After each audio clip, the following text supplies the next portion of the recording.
Hello, మేము ప్రభుత్వ కార్యాలయం నుండి ఫోన్ చేస్తున్నాం.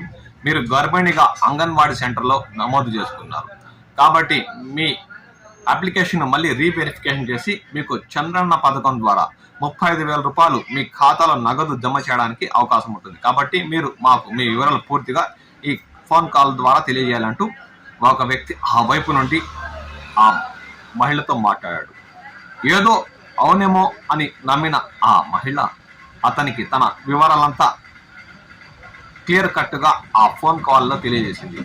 అతను ఆమె బ్యాంక్ అకౌంట్ వెరిఫికేషన్ చేసి మీ ఖాతాలో 200 రూపాయలే ఉంది కాబట్టి మీరు వేరే ఖాతా నెంబర్ ఇస్తే యాక్టివ్ ఖాతా అయితే దానిలో మీ అమౌంట్ జమ అయ్యే అవకాశాలు ఉంటాయని తెలియజేశాడు. దీంతో నమ్మిన ఆ మహిళ వేరొకరి ఖాతా అంటే వారి బంధువుల ఖాతాను ఆ ఫోన్ చేసిన వ్యక్తికి వివరాలు అందజేసింది.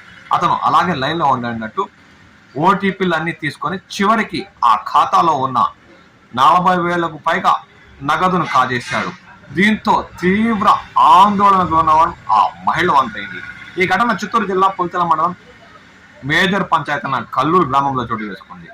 కల్లూరు గ్రామంలో ఒక మహిళకు సోమవారం జరిగిన ఈ ఘటనతో తీవ్రంగా ఆవేదనే మిగిలింది. కాబట్టి మిత్రులారా, ఎవరైనా సరే ఎటువంటి ప్రభుత్వ పథకాలైనా సరే మీకు మేము వెరిఫికేషన్ చేస్తాం, మీ ఖాతాలో నగదు జమయాలు చేస్తామంటే 99% నమ్మకండి. పూర్తిగా వెరిఫికేషన్ చేసుకొని వారు ఫ్రాడా లేదంటే నిజంగానే ప్రభుత్వ అధికారులు తెలుసుకొని వారికి మీ వివరాలు అందజేయండి, లేదంటే పూర్తిగా మోసపోయే అవకాశం ఉంది.